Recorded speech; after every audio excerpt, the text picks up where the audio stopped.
habiter à notre commune. Depuis de longs mois, mon équipe et moi-même avions décidé de faire une campagne propre.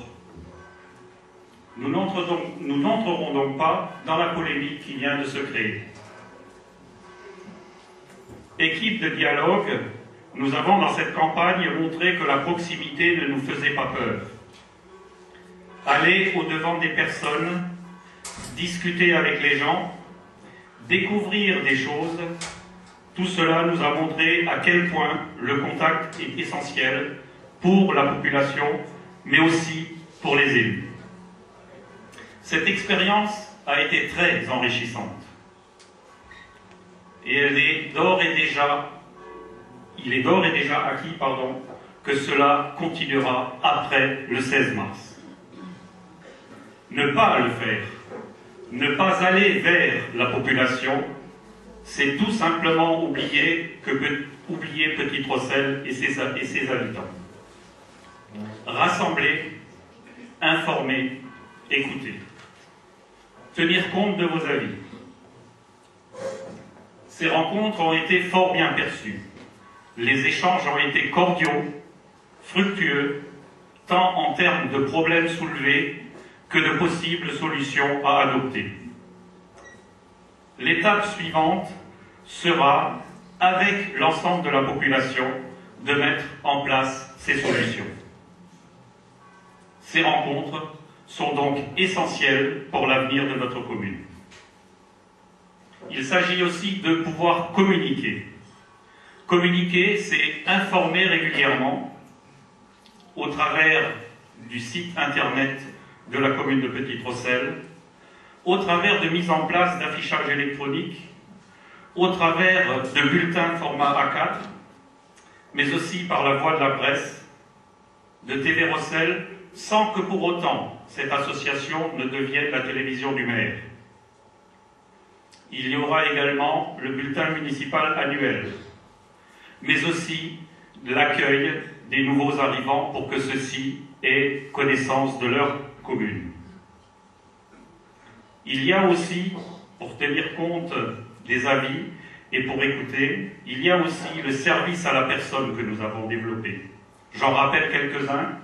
Mise en place d'un numéro vert permettant à la population d'avoir des éléments concernant leur vie quotidienne. Ouvrir un service d'accompagnement des démarches administratives telles que demande de retraite, invalidité, emploi et ainsi de suite.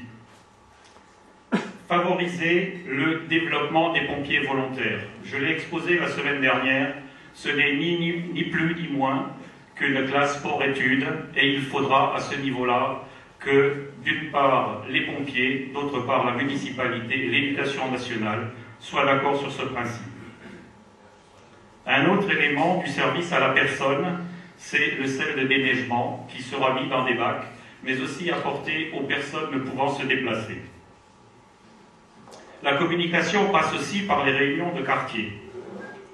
Réunions de quartier dans lesquelles pourront se discuter les projets, mais aussi être soulevés les différents problèmes que vivent les Rossellois. Cette cohésion sociale, c'est tout simplement la création aussi de comités d'habitants pour animer leur quartier tel que cela se passe à l'heure actuelle à la cité d'Interhubel. Tout cela, bien sûr, et nous l'avons mis dans notre profession de foi, nécessite une gestion saine et transparente, efficace.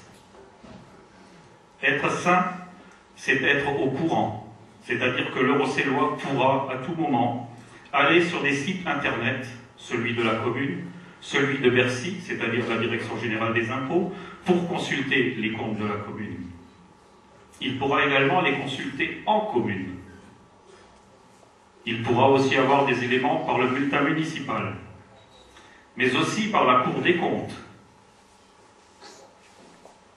Et les Rossellois pourront également assister au conseil municipal.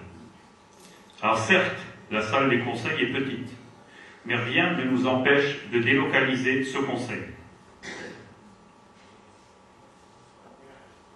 L'efficacité. L'efficacité, c'est que le plus petit des centimes soit bien investi. À ce niveau-là, un petit exemple. Dans une des réunions précédentes, il avait été dit que les terrains de football qui se créeraient représentent une somme pharaonique. Il était question de 4 millions d'euros.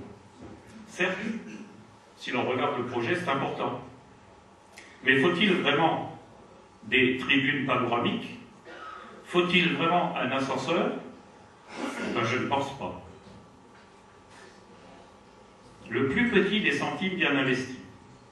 En 2005, nous avions, au niveau de la dernière campagne municipale, proposé le site Saint-Charles.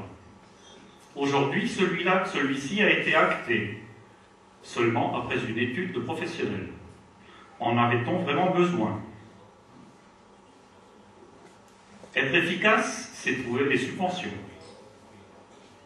départementales, régionales, européennes, mais aussi celles qui concernent le SCOT, le schéma de cohérence territoriale, qui est ni plus ni moins que l'ex-plan d'aménagement du territoire. Mais il y en a d'autres. Il y a le contrat de cohésion urbaine et sociale, certes qui ne donne pas grand-chose mais qui existe. Il y a la caisse d'allocation familiale, il y a la direction départementale jeunesse et sport, et il y en a probablement bien d'autres qui ne me viennent à l'esprit. Gérer le centime des Rossellois, c'est aussi augmenter notre potentiel fiscal. L'augmentation du potentiel fiscal passe obligatoirement par une venue de personnes sur la localité. Comment les attirer? Ben, au travers donc des constructions et de l'accession à la propriété. Il faudra également retenir nos jeunes. Retenir nos jeunes, nous ne pourrons le faire qu'à partir du moment où nous trouverons des emplois. Ces emplois, on sait que lors d'implantation d'entreprises dans le giron de la communauté d'agglomération de Forbach, 30% de ces emplois sont réservés aux habitants de la communauté d'agglomération. À nous, municipalités, d'aider nos demandeurs d'emploi à pouvoir bénéficier de ces emplois. Bien sûr, toujours à compétences égales.